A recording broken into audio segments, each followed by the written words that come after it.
Guys, this right here is the LPZZ Batman, and I believe it's the best Batman Arkham Knight figure ever. Let's get right into the unboxing, guys. I'm so excited for this. This box is plain out beautiful for any box collectors. This is a box you all should keep. The artwork on this box is incredibly creative. I love the sketching style they did with Batman in the Rain here. The bottom left corner of the box, we have the license. On the top row, we have a 1/12 showing the 6-inch figure.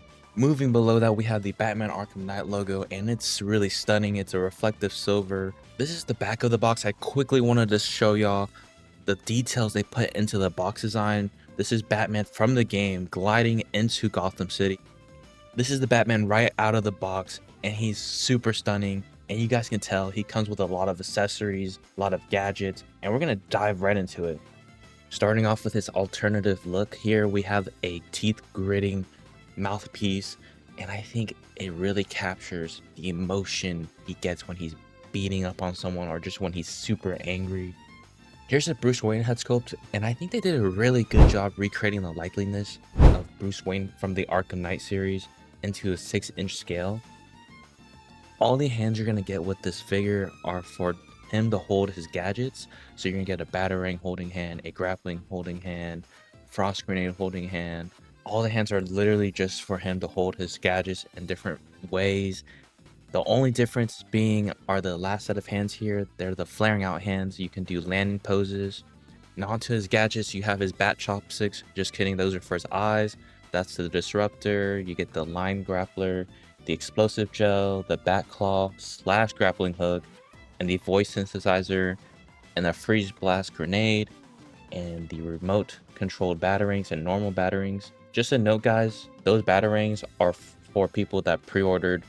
They even included this stand, and I shit you guys not, this stand is the sturdiest stand I have ever gotten from a figure.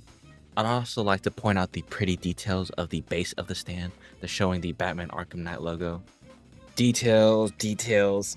I have no words for the details, guys. LPZZ freaking killed it with the sculpt work of this figure, down to the little metal parts, the lines on his shoulder pads, the little dots on his armor pieces.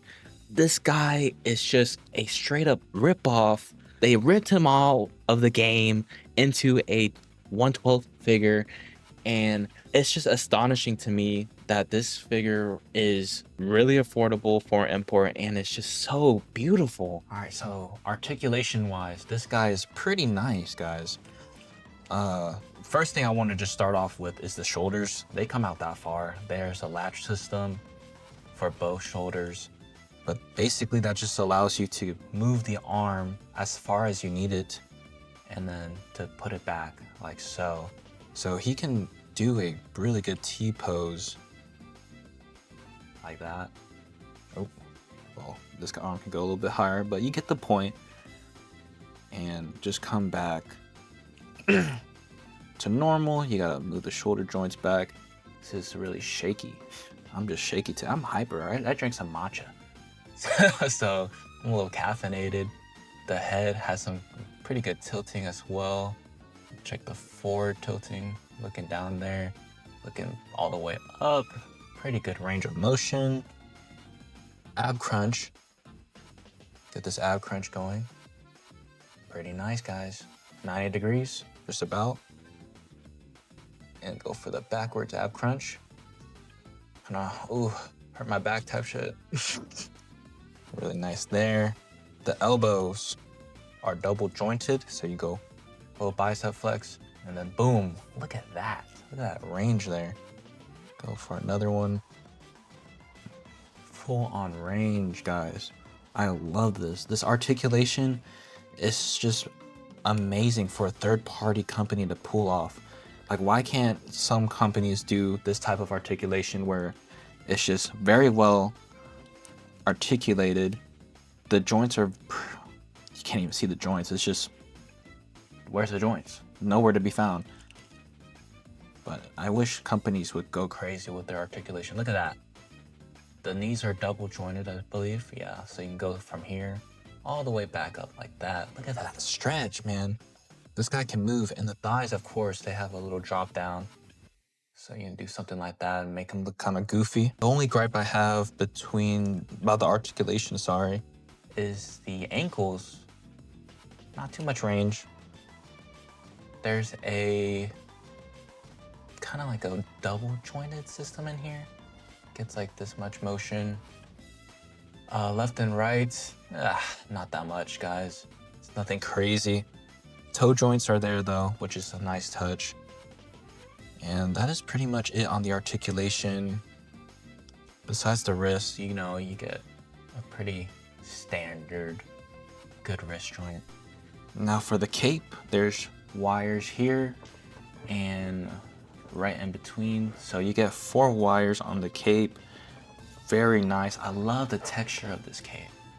There's like a kind of like rubber texture here, and it flares out to, I don't really know, linen. I don't know the fabric of this, but it is very soft, very nice to touch. The wires are very good quality. You can get really nice bendy movements here. Look at that. My only gripe for the cape is that I wish the cape was connected to the shoulders. I don't know how to describe it, but it's just detached from the body. And I feel like, I think it should be attached to the shoulders, because like when you're posing him, the cape likes to flare out sometimes. So I prefer it to be more downwards until something like this. But that's an easy fix. That's something you just gotta work with when, you know, when you're doing some cool poses with the cape flowing and moving him around. It's not my biggest gripe, and it's not the worst thing in the world, but I would still say this figure is quite flawless. Not only does the body articulates, the eyes also have a little articulation, you feel me? So you get the little bat chopstick that came with the figure, put it in these little holes after taking off the faceplate, and you can roll the eyes. It's just like a hot toy. I know some Revel techs that they included the same, I believe it's the same mechanism, but they use a little, not this chopstick, they use like a little sharp pointy kit, right? So you do this to get the beautiful detective mode or the white eyes, which is what I did for myself here. So on the left hand side we have a Mafex Bane, and on the right we have Mafex Superman, the Dark Knight Rises edition. Batman is pretty tall, guys. He's a few inches shorter than Bane, which is, I don't know how y'all feel about it, but in my opinion, I think they're perfect because the Arkham Knight Batman is a tank. He is a beast. Him being taller than Superman is something I don't really like, but maybe soon LPZZ is gonna make a Superman of their own. Who knows?